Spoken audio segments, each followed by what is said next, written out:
Hello everyone, Shinto here playing some more Warhammer combat cards, and we are playing this Necron campaign now. Necron's against Tau, so no Psychers on either side. For the modifiers we got 400 points, and apparently it's a Apocalypse mode, so more difficult than usual. Necron versus Tau matchup is an interesting one. Obviously Tau have mostly ranged units. They do have a few strong melee units mixed in sometimes. We got a bunch of the new Sting Wings and stuff, new cards that are showing up in this campaign. The Necrons, of course, have a mix of ranged and melee, and a number of cards that excel in both. But yeah, with 400 points, I've decided to go with the Corpselord, who always has the option of selecting Psychic to just ready and then gain 25 health per card, which is pretty decent. But yeah, the main reason I want to run the Corpselord is just because I can run all of the biggest bodyguards. No Lords of War in here. But I got some pretty strong ones that I've had in the collection for a very long time. So, you know, we got like the Transcendent, which is quite the monster at level 11. The Void Dragon is not as good. I don't really like using this one as much, but still dishes out some pretty good damage.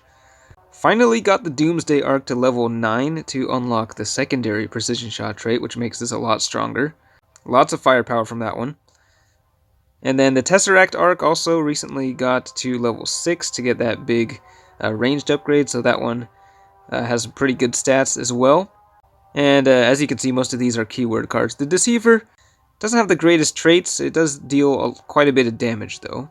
The Canoptech Stalker, this one is the mission reward. It's got Big Game Hunter. It can be useful with 400 points. The Night Scythe, I typically don't use taunt cards that are this expensive, but I kind of like this one for some reason. It just has a ton of health, like almost 300 health for 35 points. Not too bad. And then the only Inspiring Presence in this is the Royal Warden, but this guy also has good stats as well. The Corpselord himself can do some pretty good melee damage. He's got Medicae as well. So yeah, let's go ahead and deploy. This is only level 14. Some members of my clan have already finished the campaign. Some of them were saying they lost at level 19. It's where they really start bringing out the big guns. Okay, we're going to be up against Commander Farsight. And they have the initiative. So they're dropping a little Kroot there at the beginning. We'll go with the Transcendent here. Turn 1. Bringing out the biggest powerhouse. See what we can do with that. Let's see, should we go with an outflank, maybe? 2 barrage. We have quite a bit of barrage in this deck. Okay, that's kind of an annoying one. This is another pretty expensive card, but yeah, this thing has so much health, it can absorb so much damage. And what do we want to put out in return? I guess we'll just put down the Void Dragon, see how that goes. No big game on the field at the moment, but might discourage them from attacking, maybe. They don't have that much damage on the field, so yeah, they're just readying up. And let's see, I guess we could go... Well, I mean, do we want to ready too? Actually, that might be the smart choice, actually, just readying. Reducing their attack, healing up, and then waiting for the taunt to go away. Don't really want to be attacking into that thing. But yeah, they're just going to keep readying. We could just do this readying cycle. Who's gonna win out in the end? But yeah, no, we're gonna start doing some damage here. Dishing out the pain, so we'll knock out the Piranha and the Kroot, leaving the little Devilfish there with 43 health. Uh-oh. Now they are, yeah, they're definitely bringing out the big guns here. Got the Supremacy Armor, 267 Big Game Hunter. Woo! That was nearly enough to kill the Transcendent. That was pretty... Yeah, that thing, and it absorbed all the damage from the counterattacks from the shield. So yeah, that... Ooh, that was... Oh no, they got another... They got all Big Game Hunters on the field. Now, they're actually playing their cards pretty well here. Taking out the Transcendent. Ouch. Before it can attack. That is rough. Okay. Well, suddenly, this is not looking so great. This can still absorb 213 damage. We're down a card. Just gonna go melee here, I think. Use that Void Dragon's melee attack there. Heal a little bit on the Tesseract Vault. Yeah, that was not good. So he could knock out a shield here, but I mean, they have so much big game. They have so many big game hunters that I think we'll bring out the Deceiver and outflank him. The shield should block most of the damage from that thing.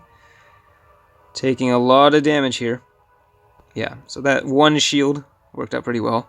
With the counterattack, knocking out the, what was that? Sky Ray gunship, rather. Alright, they got some barrage here.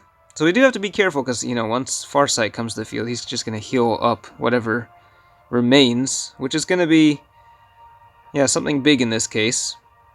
Do we want to go for the... At this point, like, Redding is not really going to save us, because they're just going to... They're doing so much damage. I don't think we can survive.